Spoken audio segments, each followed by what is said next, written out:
বিল্ডিংয়ের সর্বোচ্চ তলার ছাদকে রোদ বৃষ্টির হাত থেকে রক্ষা করার জন্য এবং ঘরের তাপমাত্রাকে নিয়ন্ত্রণে রাখার জন্য ছাদের উপর চুন, সুরকি ও খোয়ার সাহায্যে গড়ে কমপক্ষে 4 ইঞ্চি পুরুত্বের একটি আলাদা আবরণ দেওয়া হয়। একে জলছাদ বলে।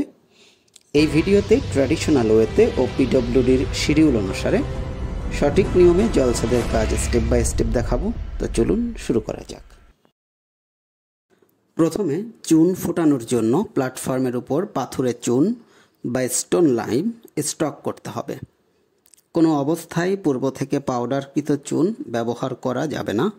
আমি আবারও বলছি, কোনো অবস্থায় পূর্ব থেকে পাউডারকৃত চুন ব্যবহার করা যাবে না, বা সিলেক্ট ব্যতীত খোলা বাতাসে পাউডার করে চুন ব্যবহার করা যাবে না। দেখতে পাচ্ছেন, পানি সহযোগে সিলেক্ট করার উদ্দেশ্যে পাথুরে চুন প্ল্যাটফর্মে স্টাক করা হচ্ছে। পরবর্তী ধাপে পাইপ দিয়ে ঝর্ণা আকারে পানি প্রয়োগ করতে হবে। পানি ও চুন বিক্রিয়া করে ক্যালসিয়াম হাইড্রোক্সাইড বা সিলেক্ট লাইম প্রস্তুত হবে। এর ফলে চুন ফুটে পাউডার তৈরি হবে। এটি একটি তাপ উৎপাদী বিক্রিয়া বিধায় সাবধানতা অবলম্বন করতে হবে।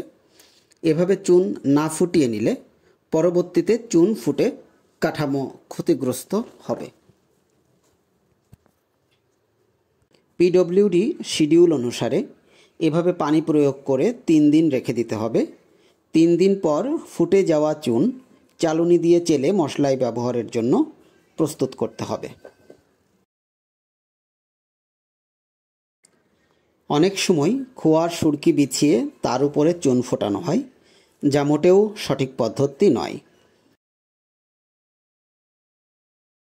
পরবর্তীতে চেলে নেওয়া চুন মশলা প্রস্তুত ও আনুপাতিকরণের সুবিধার জন্য 50 কেজি বস্তায় প্যাকেটজাত করে রাখতে হবে।